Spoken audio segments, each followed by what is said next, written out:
అలానే మిసేసరు అమెరికా అధ్యక్షుడు ట్రంప్ బర్తరఫ్ కాబోతున్నాడా, ఆయన అధ్యక్ష పదం నుంచి దిగిపోబోతున్నాడా, ఆయన రీకాల్ చేస్తున్నారా, ఇలాంటి చర్చ విస్తృతంగా జరుగుతుంది. దానికి కారణం ఏంటంటే సెక్స్ రాకెట్లో ఇరుక్కున్నారు. ఆయన మైనర్ బాలికలతోటి ఎంజాయ్ చేశాడు. ఆ మైనర్ బాలికల్ని ఎంజాయ్ చేసినటువంటి కేసులో ఉన్నారు. దానికి సంబంధించిన ఆధారాలను ఎలన్ మాస్క్ అనేక సందర్భాల్లో ప్రస్తావించారు. వాటి ఆధారాలను కూడా బయట పెడతామని చెప్పి అన్నారు. కానీ ఇప్పుడు వాటికి సంబంధించిన ఆధారాలు కొన్ని బయటపడ్డాయి. దీంతో ఆయన రాజీనామా చేయాలి, ఆయన దిగిపోవాలి అనేటువంటి డిమాండ్స్ అమెరికాలో వస్తున్నాయి. ఆయన అమెరికా అధ్యక్షుడు అయినప్పటి నుంచి ఆయన గ్రాఫ్ పడిపోతూ వస్తుంది.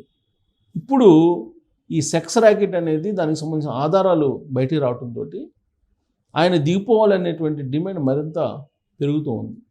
ఇలాంటి సందర్భాల్లో అసలు అమెరికాలో చట్ట ప్రకారం రీకాల్ చేసేటువంటి అవకాశం ఉందా అనేది కూడా ఒక చర్చ జరుగుతుంది. రీకాల్ చేసిన సందర్భాలు కూడా ఉన్నాయని అంటున్నారు. కానీ ట్రంప్ లాంటి లీడర్ని రీకాల్ చేసేటువంటి అవకాశం ఉందా, అలాంటి సిచ్యువేషన్స్ ఉన్నాయంటే ఎలన్ మాస్క్ ఆధారాలను బయటపెడుతున్నారు. ఆధారాలను బయటపెడుతున్న క్రమంలో పెద్ద ఎత్తున ఒక ఉద్యమాన్ని తీసుకొచ్చి ట్రంప్ని గద్దె దించాలనే ప్రయత్నం కూడా చేస్తున్నారు. దాంట్లో భాగంగా తాజాగా బయటకు వచ్చినటువంటి అంశం ఏంటంటే ఎప్స్టోన్ అనేటువంటి అతను ఇతనికి స్నేహితుడు ట్రంప్కి. అతను మైనర్ బాలికల్ని, పేద మధ్యతరగతి బాలికల్ని వశపరుచుకొని అంతర్జాతీయంగా బాగా పేరున్నటువంటి ట్రంప్ లాంటి వాళ్ళని, బిజినెస్ పీపుల్ని, అలాగే బిల్ క్లింటన్ మాజీ అధ్యక్షుడు ఆయన కూడా ఈ కేసులో ఉన్నారు. ఇలాంటి వాళ్ళకి ఆ లేడీస్ని ఎరవేసి ఆయన బిజినెస్ చేసేవాళ్ళు అని చెప్పి తెలుస్తుంది. ఆ కేసులో ఇప్పుడు ట్రంప్ ప్రమేయం వినిపిస్తుంది. ఏంటంటే ఇక్కడ మనం చూస్తే కనుక ఇప్పుడు తాజాగా ట్రంప్ వ్యవహారం హై స్కూల్ దశ కూడా దాటని బాలికలతో తాను కామవాంఛలు తీర్చుకోవడమే కాక ప్రపంచ ప్రముఖులైన వ్యాపార రాజకీయ దిగ్గజాలకు, సంపన్నులకు వారిని ఎరగా వేసిన వికృత మనస్కుడు జెఫ్రీ ఎప్స్టీన్. ఈ ఎప్స్టీన్ అలాంటి వ్యక్తితోటి ట్రంప్ సంబంధాలపైన అమెరికా అట్టుడిగిపోతుంది. ఎప్స్టీన్ తన సొంత విమానంలో హై ప్రొఫైల్ విఐపీలను, బాలికలను తన సొంత దివికి తరలించి అక్కడ సెక్స్ పార్టీలు నిర్వహించేవాడు. 18 ఏళ్ళు కూడా లేని బాలికలను తరలించేందుకు అతడు ఉపయోగించిన విమానం లొలిటా ఎక్స్ప్రెస్గా పేరొందింది. రష్యన్ రచయిత వ్లాదిమిర్ నబకోవ్ రాసిన లొలిటా నవలలో ప్రధాన పాత్రధారి 12 ఏళ్ల బాలికపై కోరిక పెంచుకుంటాడు. ఆ నవల కథాంశం ఆధారంగానే ఎప్స్టీన్ విమానానికి లొలిటా ఎక్స్ప్రెస్ అనే పేరు వచ్చింది. సో ఆ విమానంలో వెళ్ళిన వారి వివరాల జాబితాలో Donald Trump, Bill Clinton, Britain రాజవంశానికి చెందిన ప్రిన్స్ ఆండ్రూ, హాలీవుడ్ నటుడు కెవిన్ స్పేసీ, ఇలా ఎందరో ప్రముఖులు ఉన్నారు. ఈ వ్యవహారానికి సంబంధించి తనపై కేసు నమోదు కావడంతో 2019 ఆగస్టులో ఎప్స్టీన్ జైల్లోనే ఉరి వేసుకొని ప్రాణాలు తీసుకున్నాడు. సో లొలిటా ఎక్స్ప్రెస్ను పూర్తిగా ధ్వంసం చేయడానికి రంగం సిద్ధమైన నేపథ్యంలో వాల్ స్ట్రీట్ జర్నల్ వార్తా సంస్థ ఒక కథనాన్ని ప్రచురించింది. ఎప్స్టీన్తో డొనాల్డ్ ట్రంప్ సంబంధాలపై పలు ప్రశ్నలు సంధించింది. 2003లో ఎప్స్టీన్ 50వ పుట్టినరోజు సందర్భంగా అతన్ని పొగుడుతూ లేఖ రాసిన వారిలో ట్రంప్, బిల్ క్లింటన్ ఉన్నట్టు అందులో పేర్కొంది. దీంతో ఈ అంశం అమెరికాలో ఒక్కసారిగా వైరల్ అయింది. అయితే ట్రంప్ మాత్రం ఆ లేఖ తాను రాయలేదని ఆగ్రహం వ్యక్తం చేస్తున్నారు. అదంతా ఫేక్ అంటూ వాల్ స్ట్రీట్ జర్నల్పై పరువు నష్టం దావా కూడా వేశారు ఆయన. ఆ విమానంలో తాను ప్రయాణించిన మాట నిజమే కానీ ఎప్స్టీన్ సొంత దీవికి వెళ్ళలేదని చెప్తున్నారు. ఎప్స్టీన్ చనిపోయినా ఈ వ్యవహారం ఇంకా తనను వదిలిపెట్టకపోవడం ట్రంప్కు తలనొప్పిగా మారింది.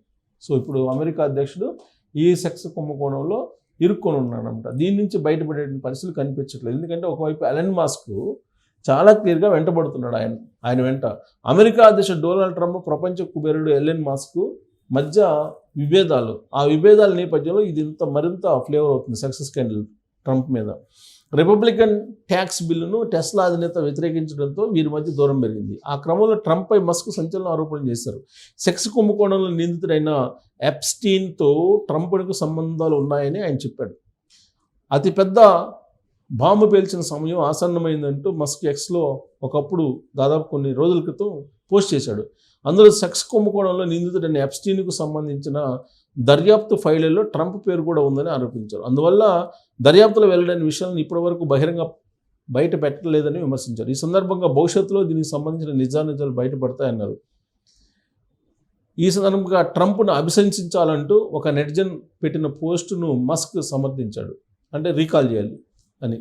ఉపాధ్యక్షుడు జేడీ వాన్స్తో ఆ స్థానాన్ని భర్తీ చేయాలని ఆ పోస్ట్లో ఉంది. దీన్ని మస్క్ రీపోస్ట్ చేసి అవును అని రాసుకొచ్చారు.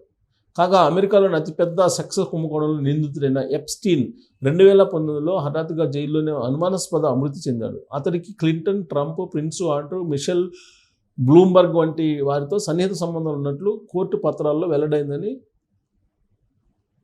ఇప్పుడు పత్రికలు అక్కడున్న పత్రికలు చెప్తూ ఉన్నాయి. సో ఇక ఈ క్రమంలో జెఫ్రీ మరణం తర్వాత కేసుకు సంబంధించి దర్యాప్తు ఫైళ్లను బయటపెట్టాలని కొంతమంది డిమాండ్ చేస్తున్నారు. అందుకు తనకు ఎలాంటి ఇబ్బంది లేదని ట్రంప్ గత ఏడాది అధ్యక్షుడిగా ఎన్నిక కాకముందు పేర్కొన్నారు. ఆ సమయంలోనే ఎప్స్టీన్తో తనకు ఎలాంటి సంబంధం లేదని, అతనికి చెందిన ప్రైవేటు విమానంలో తాను తిరగలేదని స్పష్టం చేశారు.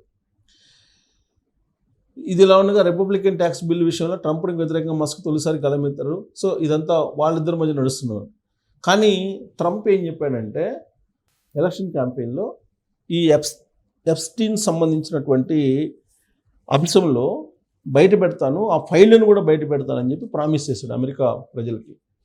కానీ ఆ ఫైళ్ళను బయట పెట్టకపోగా ఆ విమానంలో వెళ్ళాను, కానీ తాను ఎప్స్టీన్ దివికి మాత్రం వెళ్ళలేదు అని చెప్తున్నారు.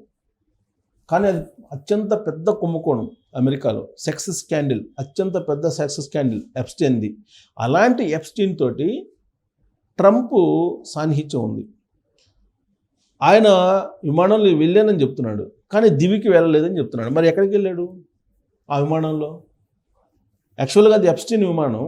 ఆ ఎప్స్టీన్ విమానాన్ని వాడేదే లైంగికంగా అమ్మాయిల్ని వాడుకోవడానికి, ఉపయోగించుకోవడానికి. ప్రపంచంలో ఉండేటువంటి అపర కుబేర్లందరినీ కూడా ఈ లైంగిక వాంఛ తీర్చుకోవడానికి మైనర్ బాలికలను ఉపయోగించేటటువంటి అత్యంత పెద్ద దుర్మార్గుడు ఎప్స్టీన్. ఇలాంటి ఎప్స్టీన్ తోటి ట్రంప్ సాన్నిహిత్యాన్ని కొనసాగించాడు. దానికి సంబంధించిన ఆధారాలు ఉన్నాయి. ఇప్పుడు వాల్ స్ట్రీట్ లాంటి పత్రిక బయటపెట్టింది. మరి ఆ పత్రిక బయటపెట్టినటువంటి అంశాలని ఇప్పుడు అమెరికా పౌరుల్లో బాగా బలంగా వెళ్ళిపోయింది. దీంతో అసలు అభిశంసన పెట్టాలంటే రీకాల్ చేయాలి ట్రంప్ని. రీకాల్ చేసి ఆ ప్లేస్లో ఇప్పుడు ఉపాధ్యక్షుని నియమించాలి అని చెప్పి డిమాండ్ పెరుగుతోంది. ఎలన్ మస్క్ కూడా దానికి ప్రోత్సహిస్తూ ఉన్నారు. మరి ట్రంప్ ఈ సెక్స్ స్కాండల్ నుంచి బయటపడే అవకాశం ఉందా, లేదంటే ట్రంప్ని బర్తరఫ్ చేయాలా? బర్తరఫ్ చేసేటువంటి వెసులుబాటు అమెరికాలో ఉందా? ఆయన మారిపోయే అవకాశం ఉందా? జేడీ వాన్స్ అక్కడ అధ్యక్షుడు అయ్యే అవకాశం ఉందా అనే దాని మీద మీరు కామెంట్ చేయొచ్చు. Thank you.